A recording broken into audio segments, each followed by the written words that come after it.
Millets ಮನೆ ಊಟ. ನಾನು ನಿಮ್ಮ ಮನೆ ಮಗಳು ನಾಗರತ್ನ ಮಾಡುತ್ತಿರುವ ನಮಸ್ಕಾರಗಳು. ನಾನು ಇಂದು ಮಾಡುತ್ತಿರುವ ರೆಸಿಪಿ ಸಜ್ಜೆ ಕರ್ಜಿಕಾಯಿ.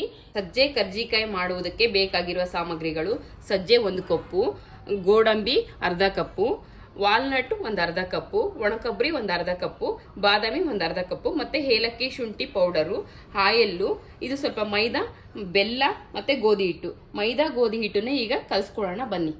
ನಾನು ಮೈದಾನ ಸ್ವಲ್ಪ ಹಾಕೋತಾ ಇದ್ವಿ.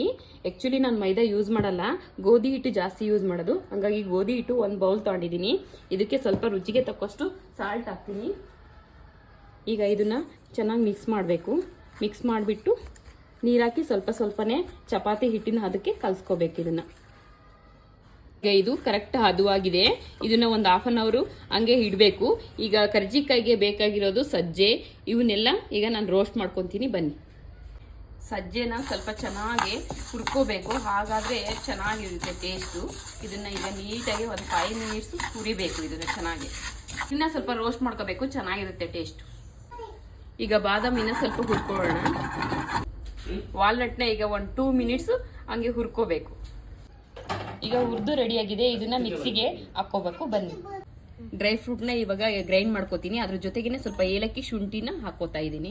ಇದನ್ನ ಜಾಸ್ತಿ ನೈಸ್ ಮಾಡ್ಕೋಬಾರ್ದು, ಸ್ವಲ್ಪ ಮೀಡಿಯಂ. ಈ ಸಜ್ಜೆನ ಮಿಕ್ಸಿಲಿ ಹಾಕೊಂಡಿದ್ದೀನಿ. ಇದ್ರ ಜೊತೆಗೇನೆ ಬೆಲ್ಲ ಸೇರಿಸ್ತಾ ಇದ್ದೀನಿ. ಬೆಲ್ಲ ಸೇರಿಸ್ಬಿಟ್ಟು ಒಂದ್ಸರಿ ಗ್ರೈಂಡ್ ಮಾಡ್ಬೇಕು. ಈಗ ಡ್ರೈ ಫ್ರೂಟ್ ಜೊತೆಗೆ ಸಜ್ಜೆ ಮತ್ತೆ ಬೆಲ್ಲ ಮಿಕ್ಸಿಗೆ ಹಾಕಿರೋದನ್ನ ಮಿಕ್ಸ್ ಮಾಡ್ತಾ ಇದ್ದೀನಿ. ಈಗ ಇದನ್ನ ನೀಟಾಗಿ ಮಿಕ್ಸ್ ಮಾಡ್ಕೊಂಡಿದ್ದೀನಿ. ಈಗ ಕರ್ಜಿಕಾಯಿ ಮಾಡಬೇಕು. ಎಲೆ ಲಟ್ಟಿಸ್ಕೊಳ್ಳೋಣ ಬನ್ನಿ. ಈಗ ಇದಕ್ಕೆ ಸ್ವಲ್ಪ ನೀರು ಹಚ್ಕೋತೀನಿ. ನೀರು ಹಚ್ಕೊಬಿಟ್ಟು 1-2 ಸ್ಪೂನ್ ಇದನ್ನ ಹಾಕೋತೀನಿ, ರೆಡಿ ಇರೋ ಕರ್ಜಿಕಾಯಿ ಪೌಡರ್ನ. ಈಗ ಇದನ್ನ ಈ ಥರ ಮಾಡ್ತೀನಿ. ರೆಡಿ ಇದರಲ್ಲಿ ಬರುತ್ತೆ, ಬಟ್ ಅದು ಚಿಕ್ಕದಿರುತ್ತೆ. ನಾನು ಚಿಕ್ಕದು ಮಾಡ್ತಾ ಹೋದರೆ ತುಂಬ ಟೈಮ್ ಹಿಡಿತತೆ. ಹಾಗಾಗಿ ಕೈಯಲ್ಲೇ ದೊಡ್ಡ ಸೈಜ್ ಮಾಡ್ತಾ ಇದ್ದೀನಿ. ಈಗ ಎಣ್ಣೆಲಿ ಹಾಕಿದ್ದೀನಿ. ಇದೊಂದು 5 minutes ಚೆನ್ನಾಗಿ ಕಲರ್ ಬರಬೇಕು, ಅಲ್ಲಿವರೆಗೂ ರೋಸ್ಟ್ ಮಾಡಬೇಕು. ಈ ರೆಸಿಪಿ ನಿಮಗೆ ಇಷ್ಟ ಆಗಿದ್ರೆ ಲೈಕ್ ಮಾಡಿ, ಶೇರ್ ಮಾಡಿ, ಸಬ್ಸ್ಕ್ರೈಬ್ ಆಗಿ. ಧನ್ಯವಾದ.